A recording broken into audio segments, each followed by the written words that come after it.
Minsan din ba kayo ng problema kung paano itatali yung napakahabang sintas ng mga sapatos nyo?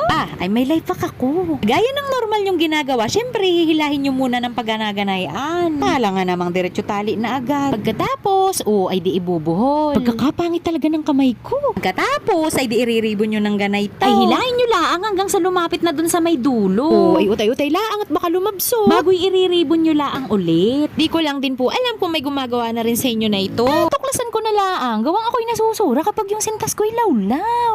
Viola! Ayan na! Ay di syempre, ganayon lang din yung gagawin nyo din sa kabila. So, ayun is story time. Aring sapatos na ito ay hulugan. Ay salamat na lang po talaga sa mga nagpapautang ng mga ganito kamamahal na sapatos. Ay kasama naman na talaga yun sa buhay. Basta makabuluhan at may katuturan. Ala, nang engganyo pa. Reward na lang din sa mga sarili natin. Lalo na sa company namin, maghapon kaming nakatayo. At sa mga kagaya kong may diabetes. Yung required talagang alagaan ng paa. Tsaka pala dun sa mga nagkakaedad na at may rayuma na. Hala, baka mapanood nila. Huwag kayong maingay ha. Parang napapadami na naman yung daldal ko. Huy!